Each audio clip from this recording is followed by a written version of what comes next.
Fique de pé, já que você se levantou. Vamos ler Apocalipse capítulo 4, versículo 11. Pode ser? Apocalipse 4, 11. Do 1 ao 11. Livro do Apocalipse, capítulo 4, versículos 1 ao 11. Nós estamos falando nestas noites de quarta-feira sobre o fim dos tempos. Na primeira semana falamos sobre... Primeira semana, nós falamos sobre o arrebatamento da igreja. E semana passada?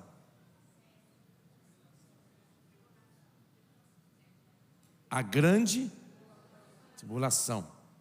E hoje nós vamos falar sobre... Não falei ainda o tema? Está recebendo revelação aí? Eu falei no domingo, verdade. Eu falei verdade, irmã Jaque, verdade. Vou falar sobre a igreja glorificada. Vou dar uma folga para vocês, tá bom? A igreja glorificada. Apocalipse capítulo 4, a partir do versículo 1 diz assim: depois destas coisas, olhei, e eis não somente uma porta aberta no céu, como também a primeira voz que eu vi, como de trombeta ao falar comigo, dizendo: sobe para aqui, e te mostrarei o que deve acontecer depois destas coisas. Imediatamente eu me achei em espírito, e eis armado no céu um trono, e no trono alguém sentado, e esse que se acha assentado é semelhante no aspecto à pedra de jaspe e de sardônio, e ao redor do trono há um arco-íris, semelhante no aspecto à esmeralda. Ao redor do trono há também 24 tronos, e assentados neles 24 anciãos, vestidos de branco, em cujas cabeças estão coroas de ouro. Do trono saem relâmpagos, vozes e trovões, e diante do trono ardem 7 tochas de fogo, que são os 7 Espíritos de Deus. Adiante do trono um como que mar de vidro, semelhante ao cristal, e também no meio do trono e à volta do trono 4 seres viventes, cheios de olhos por diante e por detrás. O primeiro ser vivente é semelhante a leão, o segundo semelhante a novilho, o terceiro tem o rosto como de homem, e o quarto ser vivente é semelhante à águia quando está voando. E os 4 seres viventes, tendo cada um deles respectivamente 6 asas, estão cheios de olhos, ao redor e por dentro. Não tem descanso nem de dia nem de noite, proclamando: Santo, Santo, Santo é o Senhor Deus, o Todo-Poderoso, aquele que era, que é e que há de vir. Quando esses seres viventes derem glória, honra e ações de graças ao que se encontra sentado no trono, ao que vive pelos séculos dos séculos, os 24 anciãos prostrar-se-ão diante daquele que se encontra sentado no trono, adorarão o que vive pelos séculos dos séculos e depositarão as suas coroas diante do trono, proclamando: Tu és digno, Senhor e Deus nosso, de receber a glória, a honra, o poder, porque todas as coisas tu criaste, sim, por causa da tua vontade vieram a existir e foram criadas. Quantos dizem amém? Amém. Pode tomar o teu assento, por favor.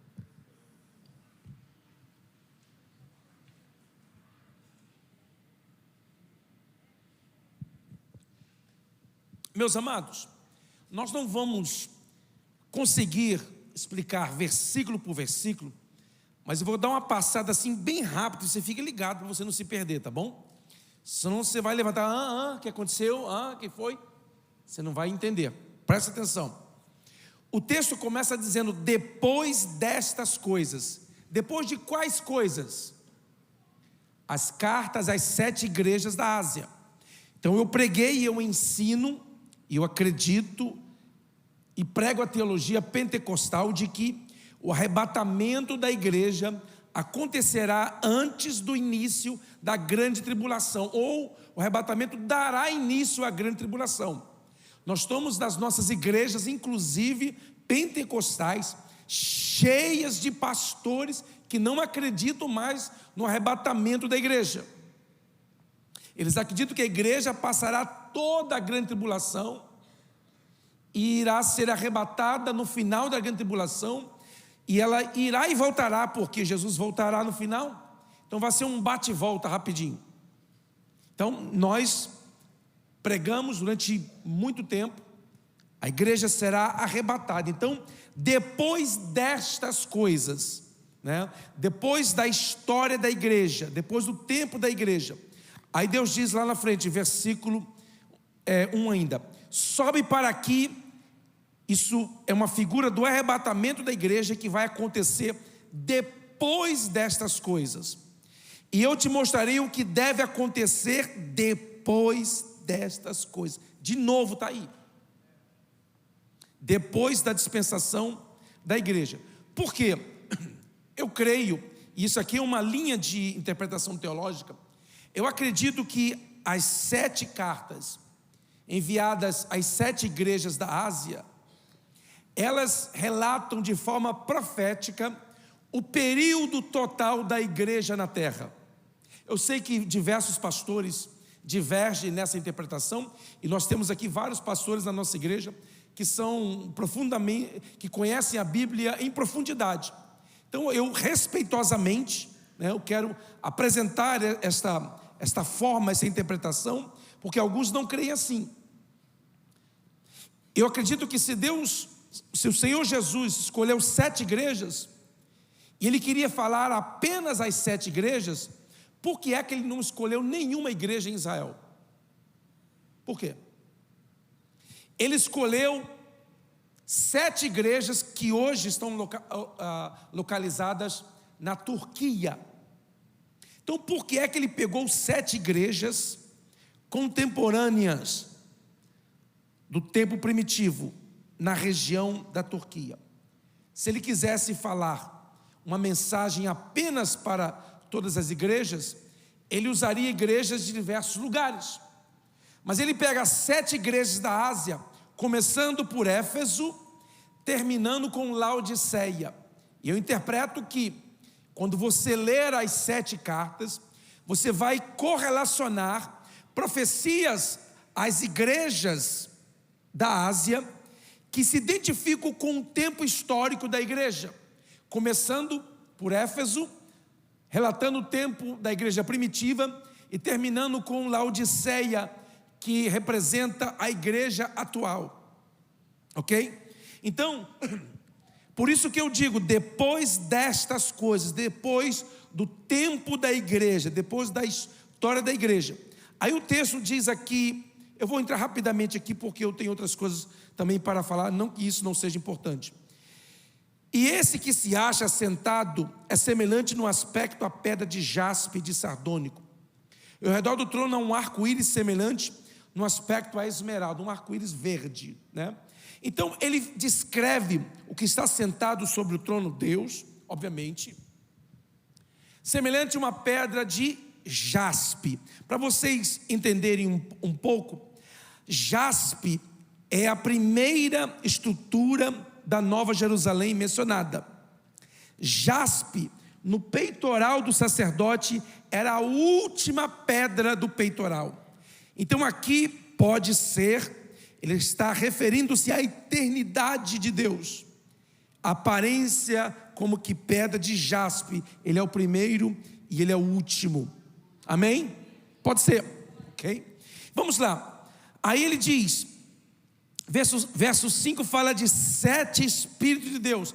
Alguém mal interpretando a Bíblia disse que Deus tem 7 Espíritos, porque aqui está escrito que Deus, está escrito aqui os 7 Espíritos de Deus enviados a toda a terra. Meus irmãos, se você fizer um estudo mais detalhado da Bíblia, você vai entender que Deus só tem um Espírito. Mas esses 7 Espíritos são 7 manifestações. Se chama na teologia manifestação sétupla do Espírito Santo. um mesmo Espírito se manifestando em 7 formas diferentes, ok? Aí no versículo 7 diz: o primeiro ser vivente é semelhante ao leão, o segundo semelhante a novilho, o terceiro tem rosto de homem, e o quarto ser vivente é semelhante à águia quando está voando. Isso aqui está apontando para Cristo, descrevendo Cristo no seu ministério. E também isto é exemplificado nos 4 evangelhos. Por quê? Porque o evangelho de Mateus é comparado de evangelho do leão, porque apresenta Jesus como leão da tribo de Judá, o rei prometido, tem cara de leão. O segundo é semelhante ao novilho ou ao boi, é o evangelho de Marcos, que apresenta Jesus como o servo sofredor de Jeová. O terceiro tem rosto de homem, é o evangelho de Lucas, que apresenta Jesus, o homem perfeito. O quarto fala do voo da águia, semelhante a uma águia quando está voando, representado pelo evangelho de João, porque os 3 evangelhos apresentam Jesus aqui embaixo. João já começa lá em cima, no voo da águia. No princípio era o verbo, e o verbo era Deus, e o verbo estava com Deus. Então aqui são os 4 evangelhos também representados.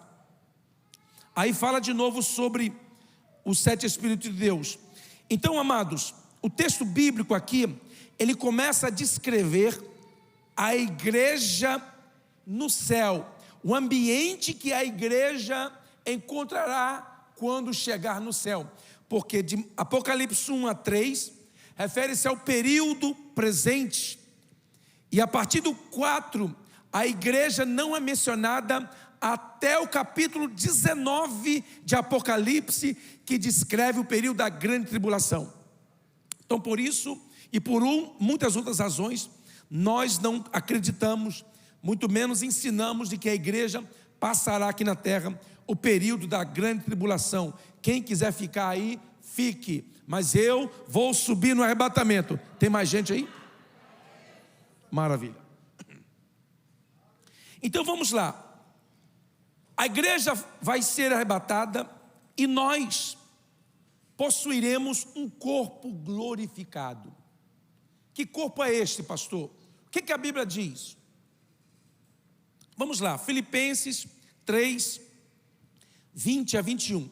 Tem muita coisa que é mistério e nós entendemos isso. Então nós não iremos entrar em especulação, ok? Mas aquilo que é revelado, nós vamos passar para vocês algumas coisas, tá bom? Filipenses 3, 20 e 21. Que tipo de corpo? Olha só o que está escrito: pois a nossa pátria está nos céus, de onde também aguardamos o Salvador, o Senhor Jesus Cristo. 21.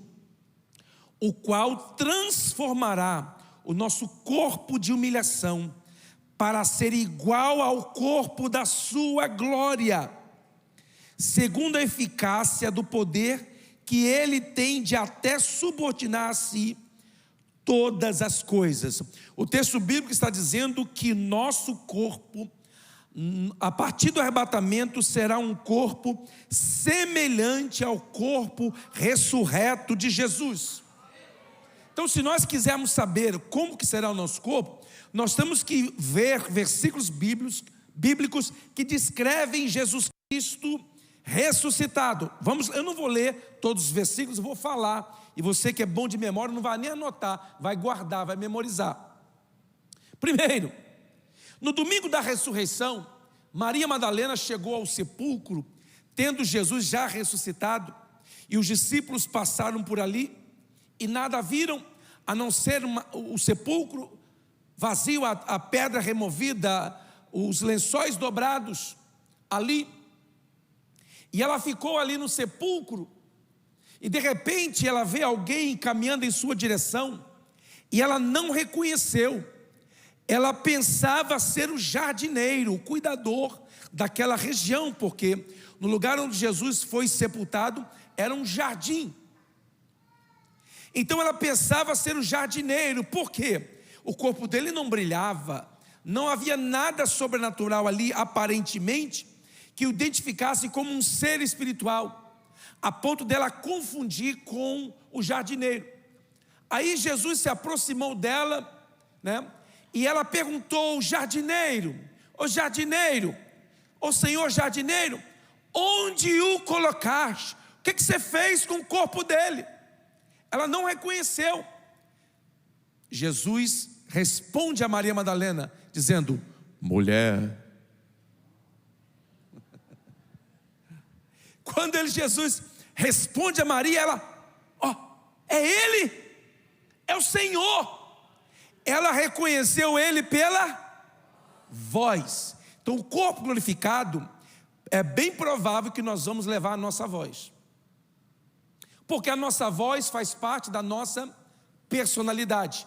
Vocês me conhecendo, se eu me escondesse ali atrás e começasse a falar, vocês facilmente reconheceriam, sem estar me vendo.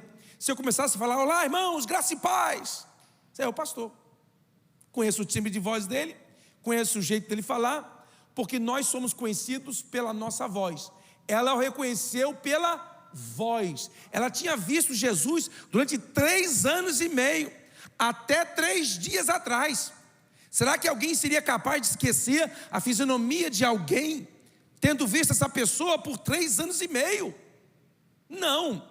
É porque alguma coisa houve, alguma mudança na sua aparência aconteceu, que nós não sabemos a mudança que foi. Tem gente que diz que o nariz vai voltar para a posição, a orelha vai diminuir, a testa vai encurtar. Eu não sei, eu não posso dizer ao certo. Uma coisa eu sei: houve mudança suficiente para ela o reconhecer apenas quando falou. Ok? Outro texto bíblico: estando os discípulos com as portas fechadas, Jesus apareceu diante deles, e diz: paz seja convosco. Aí a Bíblia diz que as portas estavam fechadas. O que aconteceu, pastor? Ele passou pela parede, pela porta, eu não sei por onde, mas ele apareceu no meio dos discípulos. Por quê? O corpo de Jesus não estava limitado à matéria. Agora, olha só que interessante. Quando ele confronta Tomé na sua incredulidade, ele diz: Tomé, vedes que sou eu, pois um espírito não tem carne e osso, como vedes que eu tenho. Tomé veio, tocou e sentiu. O corpo dele, apesar de ser espiritual, tinha substância. Agora, qual a composição deste corpo? Não sabemos. Nós sabemos a composição do átomo. O átomo é composto de prótons, nêutrons, elétrons, que ficam girando na eletrosfera. Fala para quem está lá: eu fugi, foi mal. Eletrosfera, isso é um átomo. Então a parte sólida são os prótons. Então não sei o que vai acontecer no corpo glorificado, alguma mudança na composição atômica deste corpo. Pode ser que fique só elétrons e se torne energia e ao mesmo tempo tenha substância. Não sabemos. Tudo que se fala acerca disso é especulação, não sabemos. Aí você vai para a internet, tem um monte de especulação. Não sabemos ao certo. Mas uma coisa nós sabemos: que ele entrou pela porta, entrou pela parede. E outra coisa, ele comeu. Corpo glorificado pode comer? Pode. Há os irmãos que gostam de comer falando glória. Agora, nós sabemos que o reino de Deus não é comida e nem bebida. A comida no reino de Deus não tem a mesma importância do que no reino natural. No reino natural é uma questão de sobrevivência e para alguns guludice. Mas no reino espiritual, comida é comunhão, é estar junto. Jesus comeu peixe assado, está na Bíblia isso. E quando ele saiu de volta, não ficou grudado o peixe mastigadinho na parede. É só para você prestar atenção.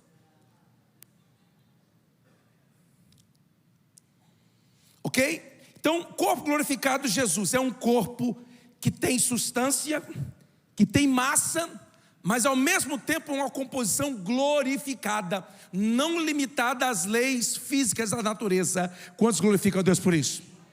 Até agora não saí da Bíblia, tá bom? Estou só na Bíblia. Vamos caminhar um pouco mais.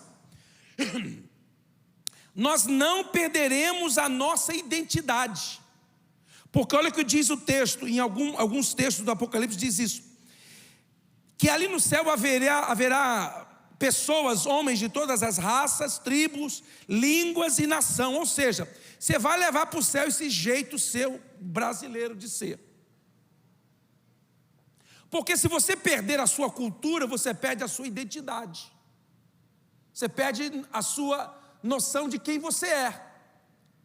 E a Bíblia diz aqui que diante do trono tinham homens de todas as raças, tribos, línguas e nações.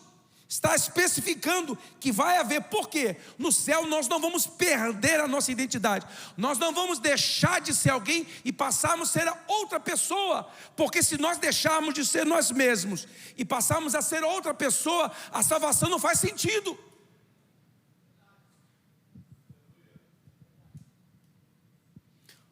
Não iremos perder a nossa memória, porque a memória faz parte da construção da nossa identidade. Se você perder toda a sua memória, você deixa de ser quem você sempre foi. Então você não vai perder. É claro que você não vai se lembrar, penso, de muitas coisas, um monte de coisa que você fez. Já precisa você ficar lembrando? Rapaz, lembra aquele dia que nós roubamos lá o mercado? Você não vai se lembrar de muita coisa, obviamente.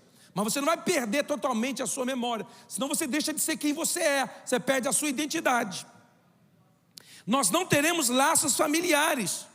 Porque amaremos a todos os salvos com a mesma intensidade. Então o amor entre nós será tão grande, tão intenso, que vai superar o amor familiar. Já pensou a intensidade de amor, do amor que nós teremos ali na eternidade, meu irmão? O corpo glorificado cumprirá o que a Bíblia diz, até que cheguemos à estatura de varão perfeito. Então, dentro do judaísmo, o varão perfeito era considerado 30 anos. Quem aqui já passou do 30? Bye, bye. Já era. Você passou, tem gente que passou rápido. Estatura de varão perfeito. Então, não sabemos. Alguém diz, pastor, lá no céu, eu vou voltar até 30 anos. Assim, nós entendemos que é possível, mas isso não é bíblico você afirmar isso. Mas que nós vamos ter a aparência e alcançar a estatura de varão perfeito, a Bíblia é clara em dizer. Eu, por exemplo, mesmo tendo passado, não pareço. Parece mais, né, como diz o irmão. Que maravilha. Então, a Bíblia dá alguns outros detalhes desse corpo, mas nós não sabemos muito por quê. Porque ainda está reservado, está encoberto como um mistério. É para aqueles que hão de herdar, porque nós veremos, porque o céu será um lugar de surpresas. Tem gente que você vai bater o pé, pôr a mão no fogo, dizendo, esse vai estar lá, e não vai estar. E tem gente que você vai dizer, esse não vai de jeito nenhum, você vai encontrar com ele lá. E o céu será um lugar de surpresas. Um lugar de surpresas. Um pouquinho sobre o corpo do ímpio. Eu não vou falar de ímpio hoje, mas a Bíblia chama o corpo do ímpio ou do perdido de corpo ignominioso. O que é a palavra ignominioso? Ignominioso significa o que causa vergonha, aquilo que é impróprio. Então há uma teologia que ensina que o corpo dos perdidos será o corpo da morte, e do jeito que morreu vai ressuscitar, para não perder a consciência da maldade, da desobediência que fez, para que possa estar condenado por toda a eternidade e ter plena consciência da vida que viveu. Então, por exemplo, uma pessoa que morreu faltando membros do corpo, que viveu a vida faltando, muito provável é ressuscitar do mesmo jeito, com a mesma deficiência. Porque o corpo glorificado é o oposto. Haverá a correção, a perfeição. Já o corpo ignominioso será um corpo de vergonha. Por exemplo, um homem que transvestiu-se em mulher, ele vai ressuscitar, falando grosso, com corpo de mulher. Isso que a Bíblia diz, eu não estou inventando nada. É o chamado corpo de vergonha, corpo ignominioso. Corpo da morte, para a pessoa ter plena consciência da vida que viveu, das escolhas que fez, e é por causa das escolhas que fez é que a pessoa está ali naquela situação eterna. Então vamos lá, só isso que eu vou falar de ímpio hoje.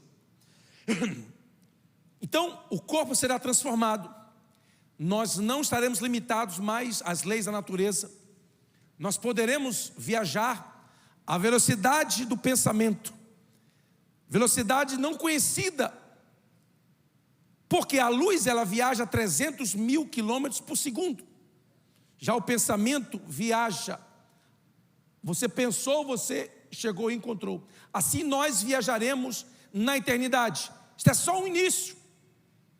Quando nós recebemos um corpo glorificado, e a Bíblia diz que será no momento, num instante, num abrir e fechar de olhos, no piscar de olhos, 7 milésimos de segundo.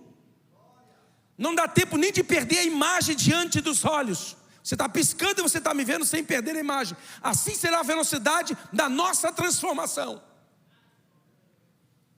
Nós seremos levados a um lugar chamado Tribunal de Cristo, que eu, Clévio Oliveira, não acredito que vai ser no céu. Por que o tribunal de Cristo não vai ser no céu? Porque vai ter choro lá. E eu vou te mostrar aqui na Bíblia.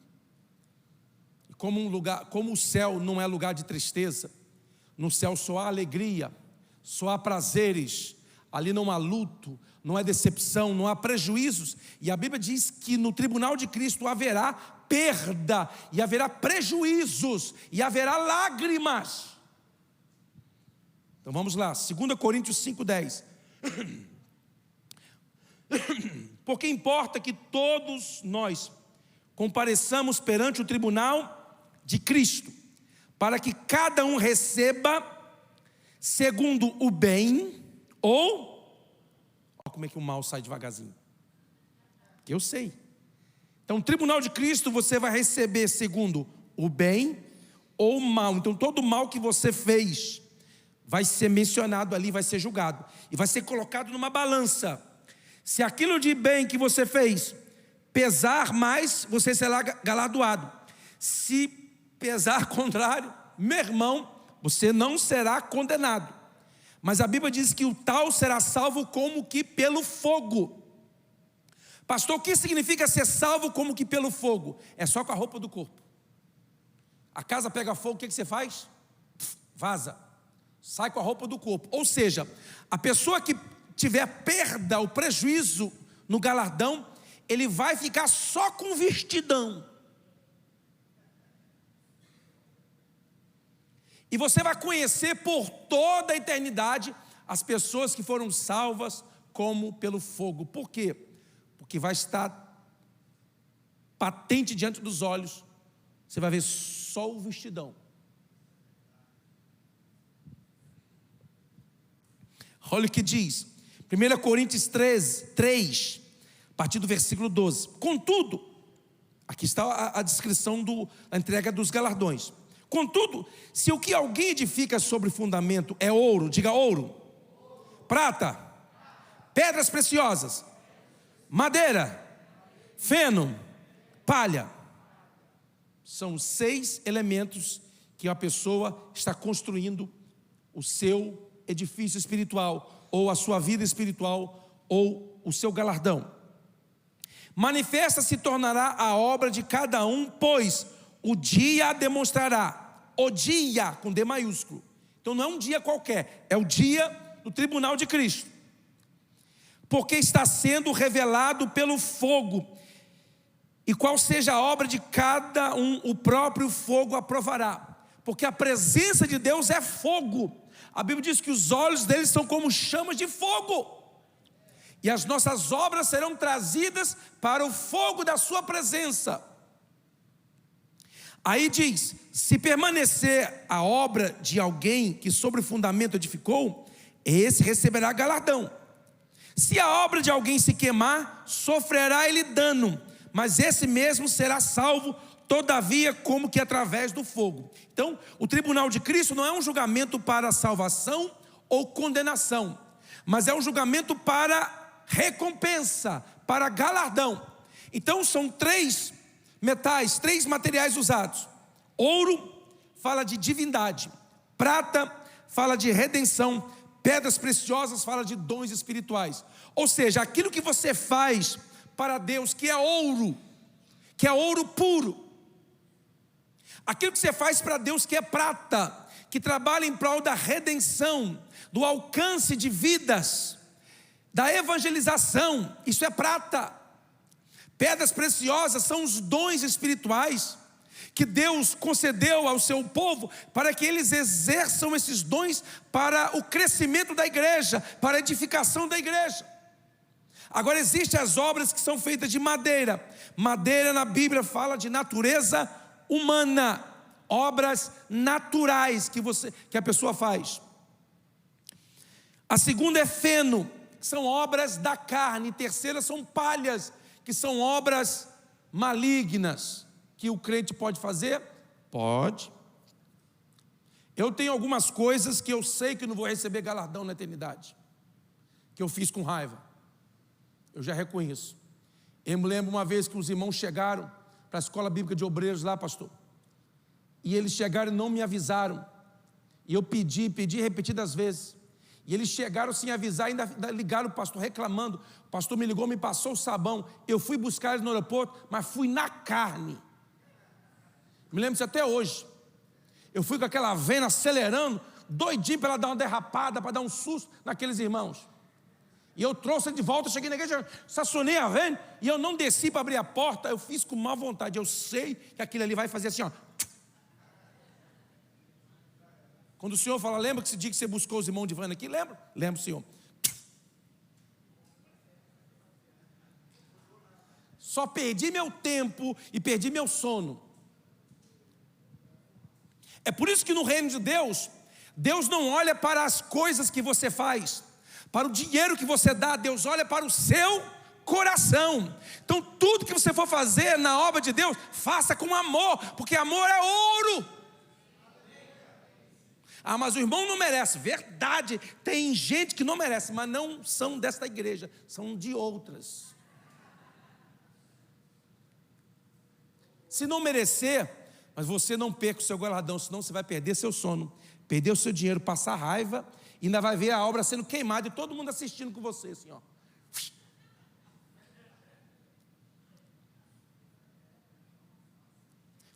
Então, se você faz algo para Deus por obrigação, meu irmão, isso não vai ser mencionado na terra.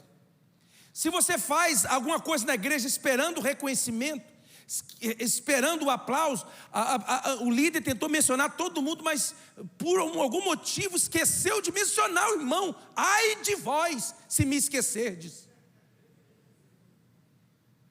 Fica na carne. Sabe o que é isso? Obra da carne. Você vai ver isso fazer assim, ó, queimar. Faça obras de ouro, faça com amor, não busque o reconhecimento, porque o lugar de ser reconhecido é no IML. Tem pessoas que gostam de ser elogiadas por fazerem a sua obrigação. Jesus disse, quando o servo fizer a sua obra, ele deve fazer tudo que ele é obrigado a fazer, que é o seu dever fazer, e no final considerar-se inútil, sabendo que não fez mais do que a sua obrigação. Eu sei que não deu um glória, eu sei que dá. Eu sei que o glória foi interno, mas é Bíblia. Então o galardão, veja os materiais que você está usando. Ah, não vou fazer porque o pastor Cleves não merece. Madeira. Ah, o pastor Cleves não merece, mas eu vou fazer assim mesmo, que eu vou fazer para Deus, e ninguém vai tomar conhecimento, porque Deus vai me recompensar a si mesmo. Ouro. Porque é Deus quem vai te julgar. Não é um grupinho que vai fazer uma comissão para te julgar, não. São os olhos de chama do Senhor, que fala da sua capacidade de penetrar no juízo, na intenção do coração, e medir a intenção do meu e do seu coração. Então, nós iremos para o tribunal de Cristo. Então, não será para salvação ou condenação. Não será no céu, porque há um versículo que diz: e Ele, o Senhor, enxugará dos nossos olhos. Onde é que a gente vai chorar? Quando Ele vai tirar o lencinho para enxugar. Não pode ser no céu. Não vai ser num canto que Ele vai levar a gente. Meu Deus. Fala assim: ai de mim, que vou perecendo. Vai levar a gente num canto para ter uma conversa. E você acha que Deus vai deixar passar em branco aquilo que nós negligenciamos, aquilo que nós deixamos de fazer, a forma como nós tratamos o nosso próximo? Você vai ser tratado do mesmo jeito que você trata o teu próximo. Fala assim: ai, e ai, e ai.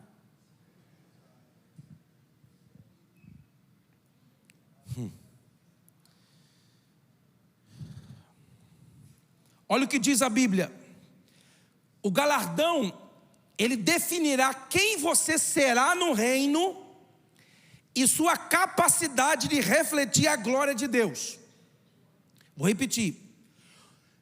O galardão será para definir quem você será no reino, a sua importância, a sua relevância no reino de Deus e a sua capacidade de refletir a glória de Deus por toda a eternidade. Ok?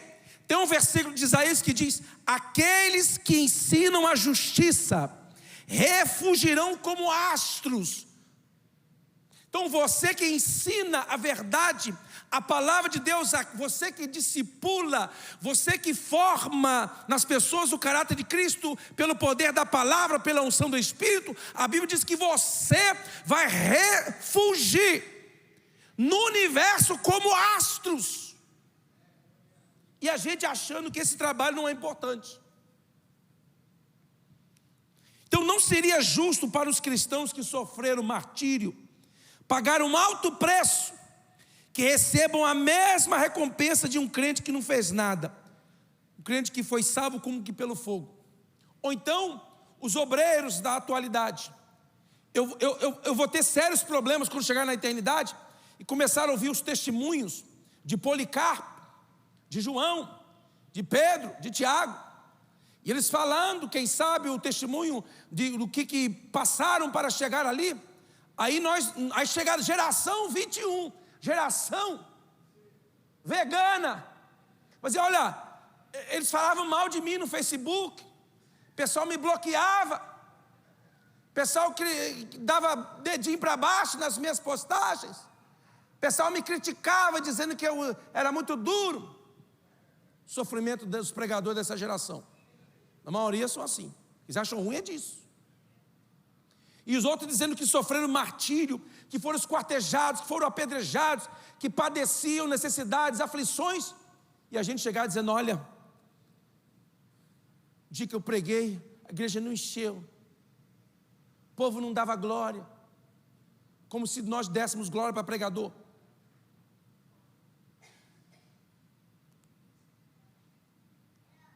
Pastor, se nós teremos posições diferentes nos céus, então vai haver inveja, orgulho? Não, nós estaremos fora da esfera de pecado. Então você vai ver alguém galardoado e você não vai sentir inveja. Por quê? Porque você vai glorificar a Deus pela vida do seu irmão. E a vida do seu irmão, ele não será honrado, homenageado, e todo mundo se reunirá num canto do céu para bater palma para o irmão fulano de tal. Não. Quando a pessoa vê alguém que está incandescente da glória de Deus, a pessoa vai se voltar e glorificar a Cristo pela vida daquela pessoa. Porque importa que Cristo seja glorificado em tudo e em todos. A Bíblia fala de 5 tipos de galardão, 5 coroas. Repitam após mim: coroa da vida, coroa incorruptível, coroa de glória, coroa de justiça, coroa de regozijo. Qual que é a terceira? Qual que é a segunda?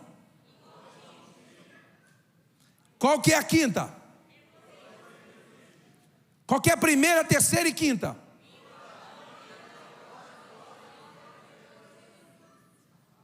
Quinta, terceira e primeira. Gente, descansa, você exercitou muito, descansa. Descansa. Ah, tá ali, né? O pessoal aí me deu no colo, né? Por isso que eu estou vendo um número grande falando. O pessoal aí da mídia também vacilaram. Quer colocar depois.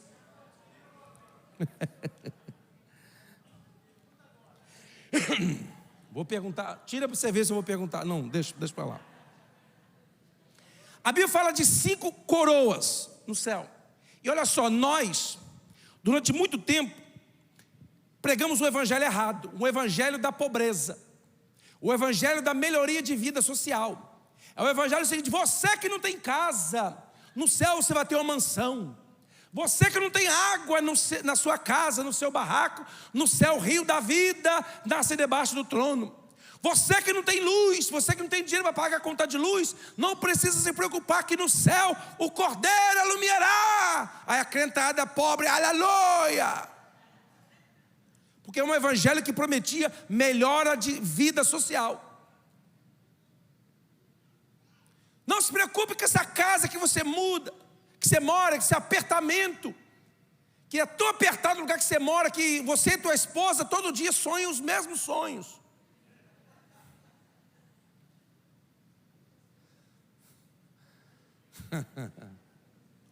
Aí é apertado, meu irmão.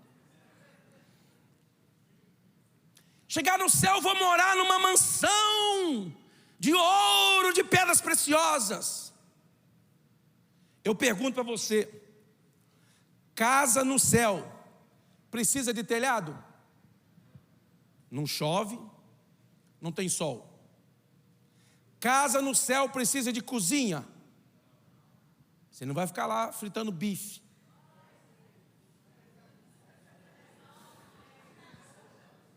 Casa no céu precisa de banheiro?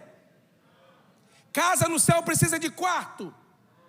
Meu irmão, com Jeová sentado no trono lá no meio da praça, você vai ficar dormindo. Casa no céu tem varanda? O que é varanda, pastor? Lugar de ficar de bobeira, jogando conversa fora. Então não tem teto, não tem porta, não tem janela, não tem quarto, não tem cozinha, não tem banheiro, não tem varanda. Que casa é essa, gente? Que casa é essa que você vai morar? Aí a gente vai nessa onda de evangelho pregado para pobre, para prometer coisa melhor, para o pobre largar a vida de miséria e aceitar Jesus. Não, o evangelho de Jesus Cristo é o evangelho que salva o homem da condenação eterna, independente do seu status social. Alguém que mora na A&E, numa casa de 100 milhões de dólares, é tão perdido quanto um mendigo que dorme na rua sem Deus. Olha o que diz o texto, vamos para a Bíblia? Fala para quem está do seu lado, o pastor vai falar a Bíblia agora. Olha o que diz a Bíblia: na casa de meu... Quem é que tem casa? Quem é que tem casa? Na casa de meu pai tem o quê? Então você vai morar no Pai.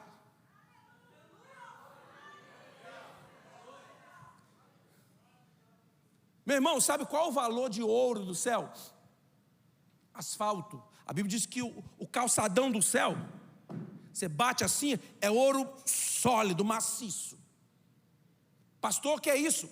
Esse é o valor que o ouro tem no céu. Eu pergunto, você teria coragem de pegar um pedaço de asfalto aqui, cortar um pedaço de asfalto e colocar na mesa da sua sala para enfeitar? Quem teria coragem de usar um pedaço de asfalto para enfeitar a sua sala? Ninguém. Esse é o valor que o ouro tem no céu, asfalto. Então você não vai para o céu para ganhar ouro, crente. Você quer ganhar ouro? Trabalhe aqui. Você quer pedras preciosas mesmo? Ah, lá no céu minha coroa vai estar brilhando, cheia de pedrinha, que eu vou ter uma pedra de diamante aqui, por isso que eu fiz aqui, uma pedra de jaspe aqui. Meu irmão, esse evangelho pregado para salvar gente que está na miséria. O Evangelho não é para salvar da miséria econômica. O Evangelho é para salvar da condenação eterna.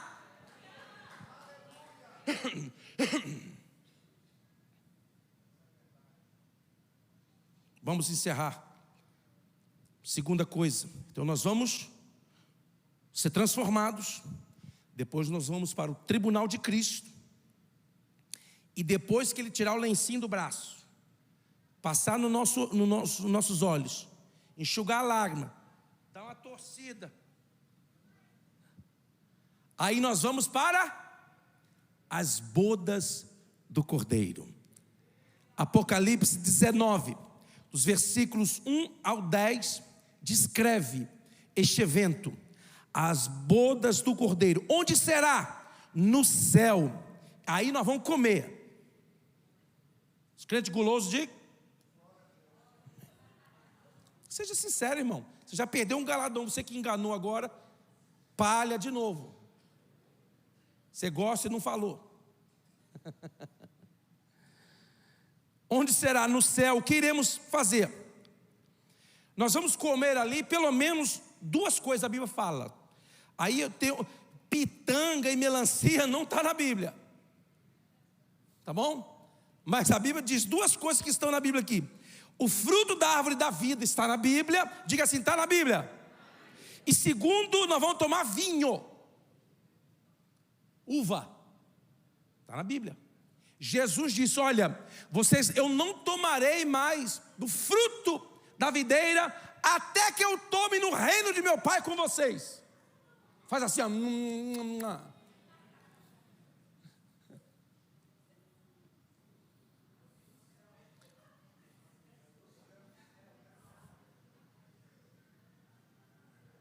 Nós vamos tomar fruto da árvore da vida. O que significa isso? O fruto da árvore da vida era a árvore que estava no jardim, que se Adão e Eva passassem na aprovação, no teste da aprovação, Deus daria para eles ali no jardim do fruto da árvore da vida. Mas porque eles desobedeceram a Deus, a Bíblia diz que Deus colocou querubins com uma espada de fogo, impedindo o caminho de Adão e Eva para o fruto da árvore da vida, senão eles jamais poderiam ser resgatados. Eles viveriam eternamente em estado de pecado. Nós vamos comer do fruto da árvore da vida. E a Bíblia diz que ali o rio que nasce debaixo do trono de Deus e passa pela praça na Nova Jerusalém, nos dois lados do rio, é cheia de fruto, de árvores que tem o fruto da árvore da vida. E a Bíblia diz que as folhas desta árvore são cura, são remédio para as nações. E segundo, nós vamos tomar o fruto da videira no céu. Isso está na Bíblia, tá? Aí o pessoal aí andou comendo melancia, banana, abacate, isso aí já é por conta própria. Mas só o que está na Bíblia é isso daí. O que iremos fazer nas bodas do Cordeiro? Eu imagino que existem alguns hinos que nós cantamos aqui na terra, que é muito provável que esses hinos nós voltaremos a cantar na eternidade. Tem alguns hinos, né? Não são todos não, mas eu acredito que alguns nós voltaremos a cantar na eternidade. Depende com novas composições, letras, mas a melodia será a mesma, eu penso. Mas tem hino que vai ser esquecido, vai ser largado de lado, esses hinos de vingança. Quem te viu passar na prova e não me ajudou vai se arrebentar, vai se lascar, vai virar para trás e Deus me honrar. Isso aí você esquece.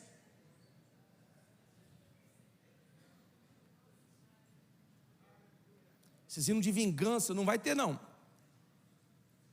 Mas eu não sei, talvez o Rude Cruz? Talvez, não sabemos. Mas não são hinos velhos apenas que serão, mas são hinos que não morreram durante a história da igreja, que fazem parte da nossa história. E é por isso que Deus está levantando nesses últimos dias da igreja cantores, ministros de louvor, para trazer de volta alguns hinos que conectam as gerações.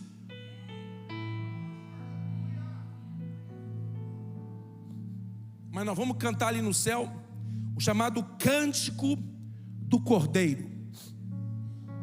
Nós vamos cantar isso.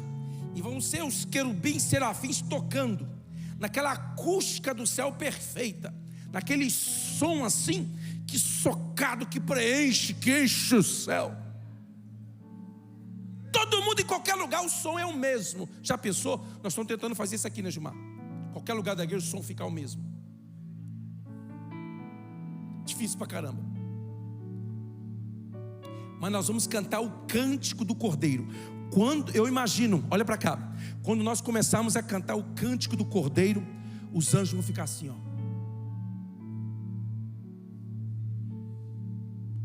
Porque o cântico do Cordeiro, ele vai falar sobre a cruz.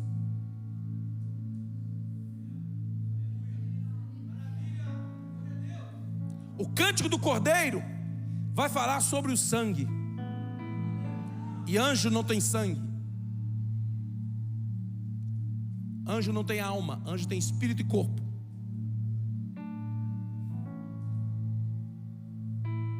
O cântico do Cordeiro vai falar sobre o sofrimento de Jesus.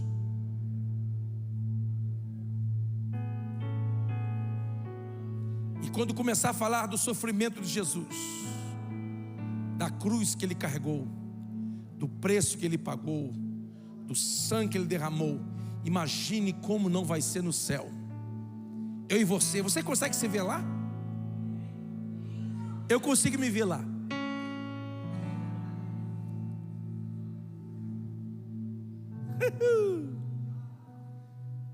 E nós vamos cantar, e nós vamos louvar, nós vamos adorar. E não vai precisar de telão para as pessoas lerem, todo mundo vai saber a letra.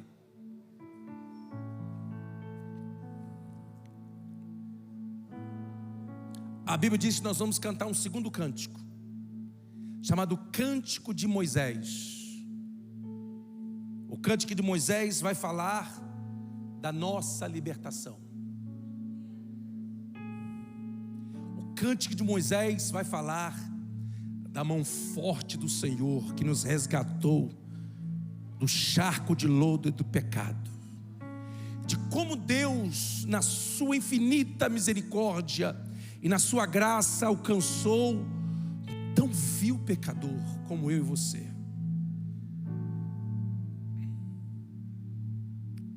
Nós vamos cantar das maravilhas e dos livramentos do Senhor durante a nossa jornada cristã.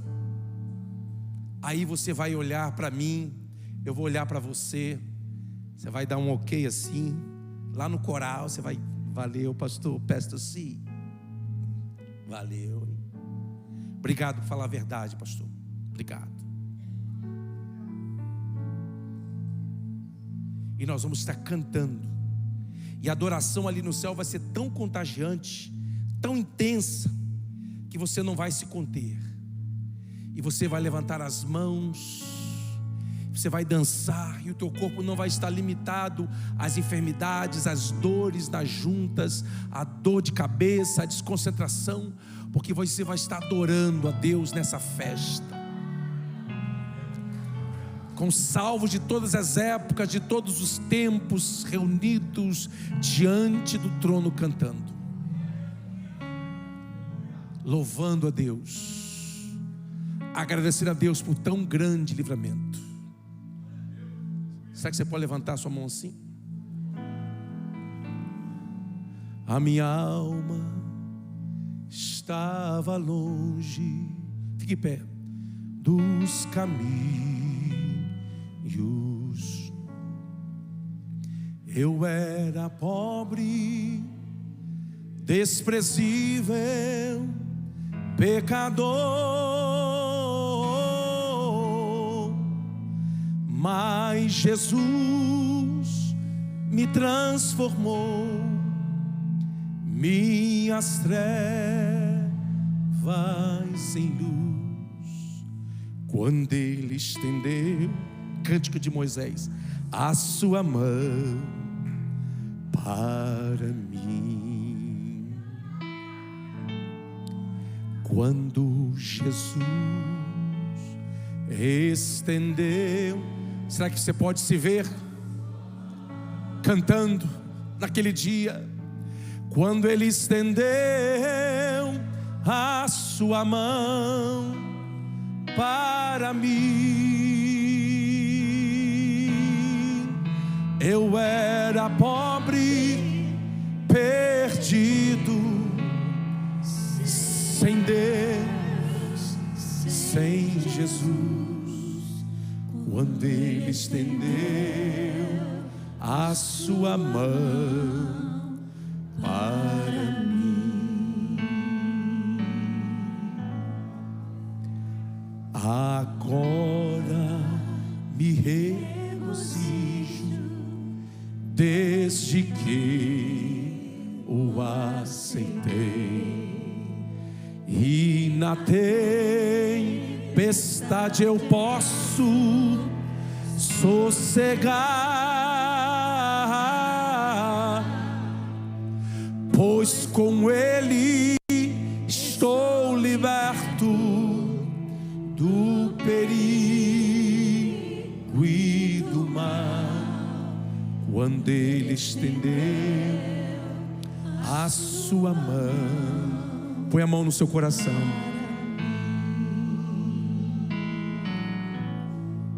Quando